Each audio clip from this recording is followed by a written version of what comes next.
دعوت مشاعرہ جو ہے وہ ہم ان کے لیے کر رہے ہیں، جناب خاور حسین صاحب۔ میں انتہائی مشکور ہوں مجلس ترقی ادب کی جملہ انتظامیہ اور ان کے ڈائریکٹر میرے انتہائی قابل احترام عباس تابع صاحب کا کہ انہوں نے مجھ ناچیز کو اتنے بڑے ستاروں کے درمیان لا کھڑا کیا۔ یقیناً اس ٹائم میں لفظوں سے عاری ہوں۔ اللہ تعالیٰ ان کا سایہ ہم پر تا دیر سلامت رکھے۔ ان کی ایک شہرت کے عینی شاہد تو آپ سب ہیں یہاں پر، لیکن ایک شہرت میں بتاتا چلوں، دور افتادہ 7 سمندر پار نارتھ امریکہ کے قصبے ہیں، اور وہاں لوگ ٹکٹس لے کر قطاریں بنائے سر کو سننے۔ کیا کہنے، تو وہ منظر دیکھ کر مجھے داغ مرحوم دہلوی کا وہ شعر اور اس پر ایمان تازہ ہوتا ہے کہ اردو ہے جس کا نام ہم ہی جانتے ہیں داغ، سارے جہاں میں دھوم ہماری زبان کی ہے۔ تو یہ ہماری جدید اردو غزل کا آئینہ ہے۔ اللہ تعالیٰ ان کو سلامت رکھے، اور آپ تمام احباب کا، خصوصاً میرے پسندیدہ شاعر شاہین عباس صاحب کا میں تہہ دل سے مشکور ہوں، اور آپ تمام احباب کا جنہوں نے عزت بخشی۔ سر آپ کی اجازت ہے، میرے والد صاحب یہاں موجود ہیں، سر آپ کی اجازت ہے شعر پیش کروں گا کہ ہوائے شہر کو اپنا عدو نہیں کروں گا، ہوائے شہر کو اپنا عدو نہیں کروں گا، تمہارے بارے میں اب گفتگو نہیں کروں گا، ہوائے شہر کو اپنا عدو نہیں کروں گا، تمہارے بارے میں اب گفتگو نہیں کروں گا، اسی بہانے میرا حال پوچھ لیتے ہو، اسی بہانے میرا حال پوچھ لیتے ہو، میں اپنا زخم کہیں بھی رفو نہیں کروں گا، اسی بہانے میرا حال پوچھ لیتے ہو، میں اپنا زخم کہیں بھی رفو نہیں کروں گا۔ اور ایک کہتا ہے کہ میں کہ چپ چاپ تھا دم سادھے سنا کرتا تھا، میں کہ چپ چاپ تھا دم سادھے سنا کرتا تھا، کیا کہنے، بات کیا کیا وہ میرا ماہ لقا کرتا تھا، چھیلتا رہتا تھا وہ ناخن آئندہ سے، چھیلتا رہتا تھا وہ ناخن آئندہ سے، اور میرے زخم گزشتہ کو نیا کرتا تھا، چھیلتا رہتا تھا وہ ناخن آئندہ سے، چھیلتا رہتا تھا وہ ناخن آئندہ سے، بہت شکریہ، اور میرے زخم گزشتہ کو نیا کرتا تھا، بہت شکریہ۔ اگرچہ راہ میں پڑتا ہے کوہسار مجھے، کیا کہنے، اگرچہ راہ میں پڑتا ہے کوہسار مجھے، میں کیا کروں کہ بلاتا ہے کوئی پار مجھے، ہم ایک دوسرے کو زرد ہوتے دیکھتے تھے،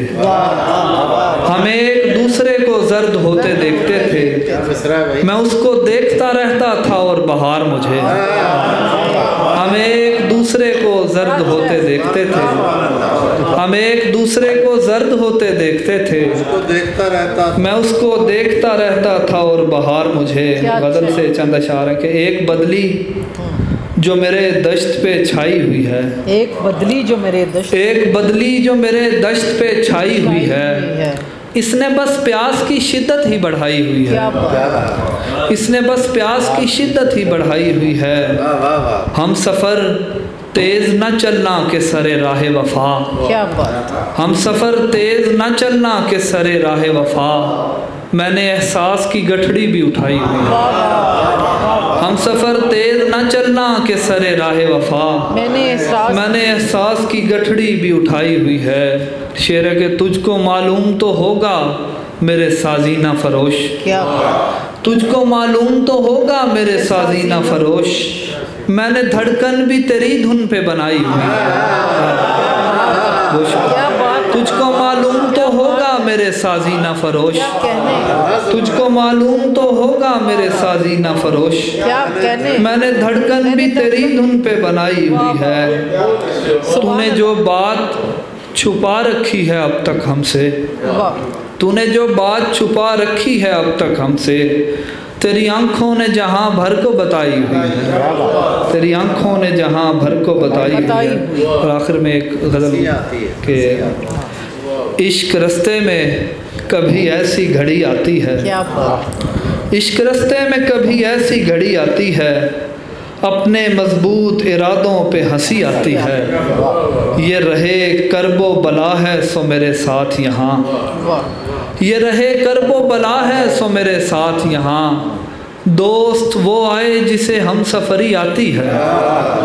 یہ رہے کرب و بلا ہے سو میرے ساتھ یہاں دوست وہ آئے جسے ہم سفری آتی ہے پہلے میں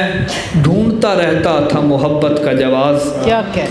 پہلے میں ڈھونڈتا رہتا تھا محبت کا جواز اب مجھے ڈھونڈنے والوں پہ ہنسی آتی ہے پہلے میں ڈھونڈتا رہتا تھا محبت کا جواز اب مجھے ڈھونڈنے والوں پہ ہنسی آتی ہے اس طرح آتی ہے ساحل پہ وہ آہستہ خرام قابی صاحب کی زمین ہے اسی میں تباہ آزمائی اس طرح آتی ہے ساحل پہ وہ آہستہ خرام جیسے ایک ناؤ چراغوں سے بھری آتی ہے جیسے ایک ناؤ چراغوں سے بھری آتی ہے قید تنہائی میں زنجیر چھنکنے کی صدا قید تنہائی میں زنجیر چھنکنے کی صدا ایسی آتی ہے کہ جوں خوشخبری آتی ہے ایسی آتی ہے کہ جوں خوشخبری آتی ہے اور آخری شعر کے کرچیاں بکھری پڑی ہیں میرے چاروں جانب کرچیاں بکھری پڑی ہیں میرے چاروں جانب میں سمجھتا تھا مجھے شیشہ گری آتی ہے